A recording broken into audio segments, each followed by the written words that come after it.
अस्सलाम वालेकुम स्टूडेंट्स। उर्दू में आज ख़ुतूत नवीसी करनी है जमात पंजुम ता हश्तुम यानी कि 5th क्लास से 8th क्लास तक के लिए। ख़ुतूत नवीसी तकरीबन सिमिलर होती है, बस थोड़ी सी हश्तुम क्लास हफ्तुम में थोड़ा सा उसको मुश्किल कर दिया जाता है, अदरवाइज़ सारी चीज़ें तकरीबन सेम होती हैं और कम से कम उसका जो खाका है यानी कि जो पैटर्न है वो सेम होता है। तो इसलिए मैंने सोचा कि आज मैं आप सारे लोगों के लिए एक ख़ुतूत नवीसी की क्लास कर दूं, तो इंशाल्लाह ज़ूम क्लास पे हम उसको और डिस्कस कर लेंगे।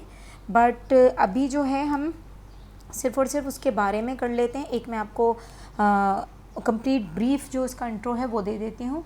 सबसे पहले तो बेटा यहाँ पर मैंने आपको हिदायत दी हैं जो कि आपको समझ आएंगी कि हाँ भाई ये चीज़ें मद्देनज़र रखनी है हमको। ज़रा अपना हाइलाइटर ले लूँ। ओके, अच्छा, अपना पता और तारीख़ दाएं तरफ लिखें। ये इंतहाई दाएं तरफ आपने लिखना है, ठीक है। ऐसा नहीं है कि आप इसको कहीं पर भी लिख देंगे। ये मैं अभी इस लाइन पर हूँ। अपना पता और तारीख़ दाएं तरफ लिखें। ऊपर लिखना है सबसे टॉप पे, दाएं यानी कि राइट पे। मुनासिब अलकाब इस्तेमाल करें, अदब और प्यार से मुखातिब करें। होता क्या है, अगर हम अब्बू को ख़त लिख रहे हैं तो उसके साथ हमें कुछ अच्छा बोलना चाहिए, प्यार से, प्यारे अब्बू जान, या हर दिल अज़ीज़ दोस्त, प्यारी बहन, मेरे अच्छे भाई। तो इस तरीके के अलकाब आपके पास होना चाहिए। नफ्से मज़बून यानी कि बॉडी वाज़े और साफ़ अंदाज में लिखें। आपकी बात इंतहाई ब्रीफ होनी चाहिए और उस बात के अंदर आपको पता होना चाहिए कि आप जो बात कर रहे हैं तो उस बात में आपकी एक एक चीज़ जो है वो वाज़ेह होनी चाहिए। इख्तिताम मुनासिब और मौजू हो। देखें, इख्तिताम जो है वो पूरी बात कंप्लीट होने के बाद ही किया जाए। ये नहीं है कि आप बीच में से कहीं पर भी बात ख़त्म कर दें। यानी छोटों को प्यार, बड़ों को सलाम। तमीज़ से, तरीके से बात का इख्तिताम होना चाहिए। अगर आप उस घर में छोटे मौजूद हैं तो छोटों के लिए आप प्यार और दुआएं भेज सकते हैं। अगर बड़े मौजूद हैं तो बड़ों को सलाम लिखना है। सबसे आखिर में इंतहाई बाईं तरफ यानी कि बिल्कुल लेफ़्ट कॉर्नर पे अपना रिश्ता या ताल्लुक़ लिखें। अपना रिश्ता या ताल्लुक़ आपने इस तरीके से लिखना है कि दाईं तरफ आपने रिश्ता या ताल्लुक़ लिखना है और उसके बाद आपके ख़त का कंप्लीट जो है वो एंड हो जाएगा। अब हम ख़त के खाके की तरफ चलते हैं ताकि आप लोगों को और चीज़ें इसकी समझ में आए। अच्छा बेटा, ख़त का खाका सबसे पहले मैंने आपको बताया था दाईं तरफ आप अपना एड्रेस लिखेंगे। जैसे मकाम, कहाँ पर आप रहते हैं, ये वो मुकाम होगा जहाँ पे आप रह रहे हैं, जहाँ से आप ख़त लिख रहे हैं। फिर ऐसे ही तारीख़ होगी, आप तारीख़ डालेंगे, या अलकाब व अदाब, प्यारे अब्बू जान, या कोई भी ऐसा सच, यानी कि मैं आपको यहाँ लिख के दिखा देती हूँ ताकि और क्लियर हो जाए चीज़ें। जैसे अगर मुकाम है तो यहाँ पे आप अपना पता लिख देंगे जहाँ से आप ख़त लिख रहे हैं। तारीख़ XYZ, जैसे आज 22 अप्रैल है तो आप लिख सकते हैं 22 अप्रैल 2020। अलकाब व अदाब, अगर मैं अब्बू को लिख रही हूँ तो उसके बारे में मैं किस तरीके से लिखूँगी। आप जैसे यहाँ मैं लिख रही हूँ अलकाब व अदाब, तो यहाँ पे प्यारे अब्बू, प्यारे अब्बू जान, प्यारे भाई, प्यारी अम्मी, और दादी को है तो आप दादी के लिए लिख सकते हैं कि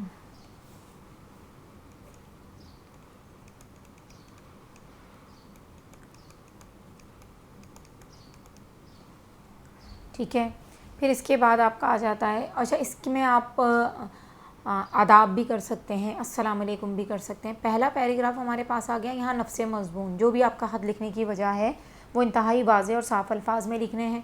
दूसरा पैराग्राफ जिसमें आप इख्तिताम की तरफ जा रहे होंगे, आहिस्ता आहिस्ता आप उन्हें बताएंगे कि बड़ों को सलाम, बच्चों को प्यार, और इस तरीके से फिर आप अगली क्लास की तरफ अगले टॉपिक पे जाएंगे तो वो आ जाएगा हमारा बिल्कुल ये देखें, यहाँ पर हम लिखेंगे कमरा इम्तिहान, ठीक है, और शहर, और ये हमारा तारीख़ आ गई। और जब आप इम्तिहान में लिख रहे होंगे तो आप इस तरह लिखेंगे।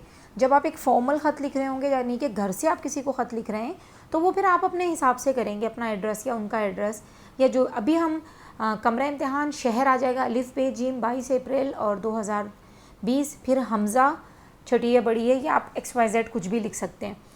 ख़त लिखने वाले का रिश्ता, यानी कि अगर आप अब्बू को लिख रहे हैं तो आपकी ताबेदार बेटी, ख़त लिखने वाले का नाम जो भी आपका नाम होगा आप वो लिख देंगे, या अलिफ बे जीम। अब यहाँ पर मैंने एक सैम्पल लेटर लिखा है। दोस्त को ख़त लिखकर अपनी सालगिरह में मदऊ करें। मदऊ मतलब होता है इनवाइट करना, ठीक है। जैसे 25 डिफेंस कराची 22 अप्रैल 2020 प्यारे दोस्त, ठीक है। प्यारे दोस्त अस्सलामुअलैकुम। अब यहाँ से आपने देखें, सबसे पहली बात आप ये देखिएगा कि ये रहा आपका एड्रेस। ये आपने इंतहाई दाईं तरफ आपने क्या लिखा है, अपना एड्रेस लिख दिया। ये आ गए आपके अलकाब व आदाब, ठीक है ना, ये सारा आपका आ जाएगा अलकाब व आदाब में, ठीक है जनाब। आगे चलते हैं। आपका क्या हाल है, उम्मीद है आप और आपके घर वाले खैरियत से होंगे। लाहौर का मौसम कैसा है, यहाँ कराची में तो अभी गर्मी है। आपको याद होगा कि अगले हफ्ते मेरी सालगिरह है और इस दफ़ा भी मैंने आप सब दोस्तों के साथ मिलकर सालगिरह मनाने का फ़ैसला किया है। आप चूँकि मेरे सबसे करीबी दोस्त हैं, इसलिए मैं सबसे पहले आपको ही दावत दे रहा हूँ। हमेशा की तरह सालगिरह की तकरीब 4 बजे शाम शुरू होगी और ठीक 5 बजे सालगिरह का केक काटा जाएगा। इसके बाद हम सब दोस्त रात गए तक खेलते रहेंगे। आपने चूँकि लाहौर से आना है, इसलिए अगर एक दिन पहले आ जाएं तो इस दावत का मज़ा दुबाला हो जाएगा। उम्मीद है आप ज़रूर तशरीफ़ लाएंगे। अब इजाज़त चाहता हूँ। आप सब घर वालों को मेरा सलाम देना। वस्सलाम, आपका दोस्त अदनान अहमद, ठीक है। अब आपको ये चीज़ अच्छी तरीके से समझ में आ गई होगी कि इसे किस तरह किया जाएगा। दोबारा एक दफ़ा रिकैप कर लेते हैं हिदायत का। सबसे पहले दाईं तरफ अपना पता और तारीख़, फिर मुनासिब अलकाब जिसमें सलाम भी शामिल हो जाएगा, फिर इसके साथ नफ्से मज़मून वाज़े और साफ़ अंदाज में लिखें।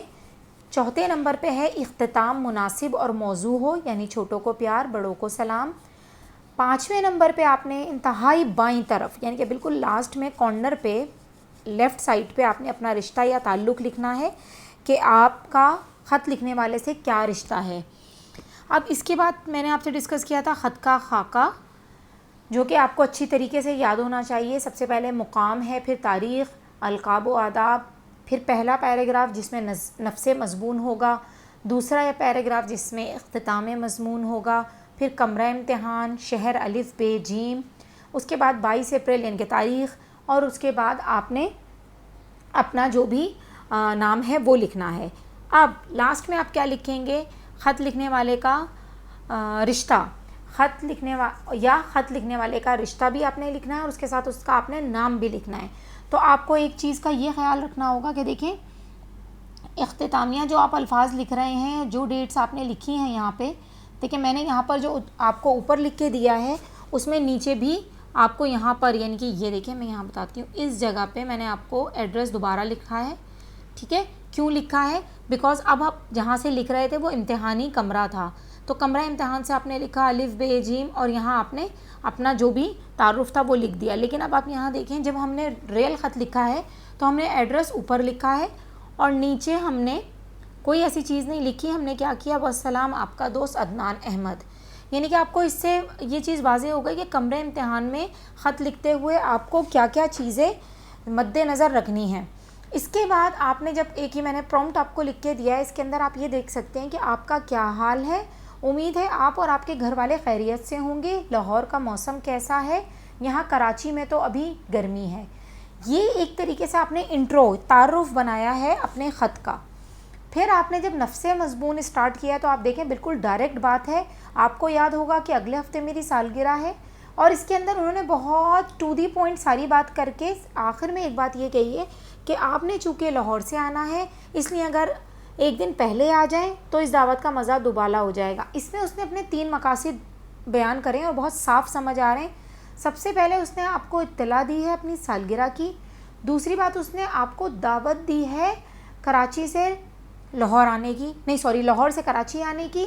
फिर उसने आपको अपना मकसद बताया है कि अगर आप एक दिन पहले आ जाएं तो ज़्यादा अच्छा होगा। इस तरीके से आपको ये समझ में आना चाहिए कि फिर आखिरी उसमें उसने इजाज़त चाही है और घर वालों को सलाम दिया है। अगर दोस्त के कोई छोटे बहन भाई हैं तो वो वहाँ पर उनके लिए प्यार का पैगाम भी दे सकता है कि छोटों को प्यार, बड़ों को सलाम। और फिर इसके बाद उसने वस्सलाम आपका दोस्त अदनान अहमद। तो आप लोगों को ये चीज़ समझ में आ गई होगी कि जब भी हम ख़त लिखते हैं या कोई चीज़ लिखते हैं तो हमें बहुत क्लियर होना चाहिए, यानी कि हमारी वर्किंग या वर्ड वेब पहले से रेडी होना चाहिए। ख़त के बीच में इधर उधर की बातें नहीं करनी। जिस मकसद के लिए ख़त आपको एग्ज़ामिनर ने कहा है लिखने का, आपने टू द पॉइंट उसी बात पे ख़त लिखना है। तो ये आपका आज का लेक्चर है जो कि ग्रेड 5 से लेके ग्रेड 8 तक के बच्चों के लिए है। O1 O2 के बच्चों के लिए जिन्होंने अभी रीजनल पेपर्स देने हैं उनके लिए भी ख़त का यही खाका होगा। जज़ाकल्लाह खैर।